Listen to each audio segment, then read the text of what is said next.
Hello, everyone, and welcome to another episode of The Breeze. Breezeway Productions The Breeze, where we bring you the latest in independent films and film festival news. And we are very happy today to have a very special guest here with us on the show. We have Tia Carrere on the show to talk with us about Woo! Easter Sunday. How you doing, Tia? I'm very well. I'm all fired up. Right on. Well, I am as well, and I'm very happy that you're able to join us today. And in case you haven't seen the trailers that are out on television right now, Easter Sunday is in theaters. So tell us a little about the film. Easter Sundays in theaters everywhere. It's a film that is, I'm likening it to My Big Fat Greek Wedding for Filipino people. It's the first major motion picture that's almost entirely Filipino American cast. It's my friend Joe Coy that I've known for a very long time. That's the lead. Amazing comic. He's probably been in arenas near you Mhm. performing in front of 10, 20, 30,000 people, and he makes people laugh. But this one, I think he's going to make people cry as well. They're going to see some of themselves in it and recognize the heartfelt family story that it is. Wonderful. How did this film ended up in your presence? How did this film come to you? Well, my agent told me about it, and I sent in a submission. I did an audition, but completely in disguise. I wanted to play the mother role. For me, who's only a couple of years older than Joe, I did transform myself to look like his mom. Mhm. But unfortunately, it didn't go my way. It went to Lydia Gaston Greenberg, who's much more petite and more in the look and the heart of his mom. Yeah. So I totally got it. But then they said, "Hey, we've got this Tita, this anti arch nemesis role. Would you be down with that?" I'm like, "Yeah, totally. I want to be involved in any way I can," Mhm. even though that was what I originally set my sights on. So you have to kind of be resilient and be able to jump with whatever comes up and make lemonade out of lemons. Sure, sure. The trailer is wonderful. I was able to check it out, and that there were a lot of laughs that I had while I was watching that. Do you have any special memories while shooting the film that jump out to you, like a favorite day on set or something that was really hysterical while you were there?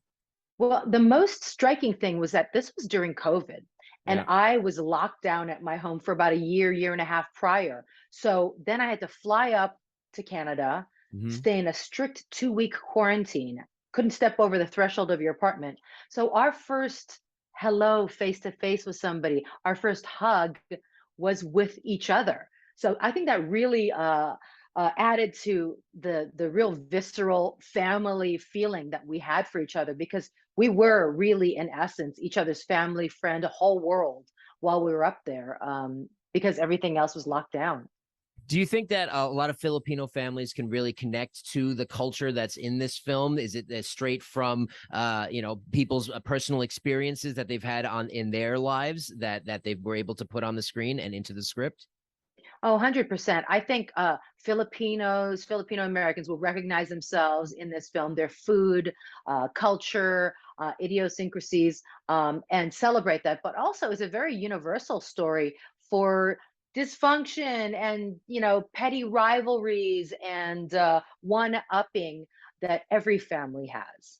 Nice. I see also you have some pretty hilarious comedians that are involved in it, like Jimmy Yang, Tiffany Haddish also. What was it like working with them on the show? I know Jimmy from Silicon Valley and Tiffany Haddish from Girls Trip. I know they do a lot of funny comedy too. Just so, I mean, funny, but also just kind and generous souls, just really just easy to deal with, no ego. Everybody's there just bringing their A game and having a blast. But I think that's no due in no small part to the Joe at the top, from the top down, everybody was welcomed and celebrated and uplifted. It's like, yeah, you were so awesome. That's so great. You killed it. You know what I mean? That kind of vibe on set as opposed to, oh, well, why do you get all the funny lines or whatever, which we've Good. seen before. Right. Why is their costume better than mine? And that just makes life miserable. But we were all there for each other and so grateful to be hanging out and playing and doing what we love, during a Yeah. very difficult time in the world. So hopefully everybody will respond to that good vibe in this film, that we carried through our performances. Yeah, light humor is definitely welcomed with current temperature of the world and society. So to go in and get a good laugh and then just enjoy a good film, Easter Sunday is Yeah. definitely a good choice to check out. Switching gears a little bit, we'll talk about music. So I know that you have received 2 Grammys in the past, and that you were telling me earlier that Right you have there. some. Yes, they're right there for the observant ones. But hopefully you're shooting for a third. So tell me a little bit about the submission this year for the Grammys. Well, it's also something that I did during COVID. My musical partner, Daniel Ho, and I, we have been performing music since we were probably 14, 15 years old. And we played the Waikiki Shell when we were still in high school. I went to the all girls Catholic school. He went to the all boys Catholic school. We met in the middle with jazz orchestra, probably the Fun. only place that we were allowed to meet. But subsequently, we've done 4 records that were nominated for Grammy, 2 won. And this year we did a song that was about social unity and was sung in like Japanese, Chinese, Hawaiian, English. And I said, I would like to sing in Tagalog. And then in the video that we did here for the Los Angeles holiday special, I did the tinikling, which is a Filipino bamboo dance. You're just hopping. So it's like clunk, clunk, shh, clunk, clunk, shh. Buddy, you're a young boy. I mean, Yeah. no. A It's little bit of not that song. Queen. Little Queen. No, Yeah. but it's like the bamboo, and you step between and you jump and you spin. It's sort of like a hopscotch kind of dance, but it's tinikling.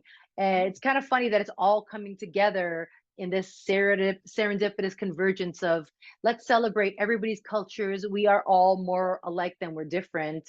Kumbaya, let's come together, man. Let's come together. So it's Thing. kind of cool that we get to submit it for best global music performance, as well as I think a special social unity award. Awesome. Is it available on platforms now for people to listen to? Is it on Spotify or Pandora? It's on iTunes right iTunes. now. I think that was from the holiday special that we did. And since the world was shut down, Yeah. Grammy said, okay, you guys can carry it forward to this year in Okay. these categories. So yeah, like awesome. Let's share it. Right on. Well, I wish you the best of luck with the submission this year for getting Thank that you. Grammy. Third time's a charm. Moving on the mantle, then you can place it right there. Right there, right there. which is pretty sweet. Also, we're here to talk about the 30th anniversary of Wayne's World, the 20th anniversary of Lilo and Stitch. So, reflecting on that now, how do you look back on your career and then seeing what you've done and what you're doing and where you look to go for the future? It hardly seems possible that Wayne's World was 30 years ago. Mhm. That Lilo and Stitch was 20 years ago. It just went by in the blink of an eye. Yeah. The movie that changed my life, that was such a phenomenon because it was the lowest budget film that year at Paramount and Mhm. became the highest grossing film for the studio that year. It was Yeah. just one of those pop culture social phenomenons that people just embraced and just went with the language of it. I mean, we still have baking powder, sha, as if, party on. All these phrases entered the popular vernacular and still hold up today. I was at a party somewhere, some concert, and I turned around and there were like 5 guys like, "We're not worthy, we're not worthy." And I just love that I was part of something so wonderful and magical. But it is amazing to think how long ago it was. Yeah, I will make it known on the record that my favorite scene and movie you did was True Lies with the incredible Uh, dancing. I mean, it's just yeah, unforgettable, an incredible song that was played to such amazing choreography while you were dancing the night away with Arnold Schwarzenegger. with Arnold It's Schwarzenegger. Yeah, it's Yeah. it's one of my favorite memories. I watched it as when I was growing up. So again, to see you on the show is truly amazing, and I'm happy that you're able to take the time to talk about Easter Sunday, the Grammys, and the career retrospective as well. So I wanted to thank you for coming on the Breeze, Tia Carrere, to talk about Easter Sunday playing in theaters right now, and we wish you the best of luck on the Grammys and for the future projects as well. Run, go see Easter Sunday. You won't be disappointed. Easter Sunday!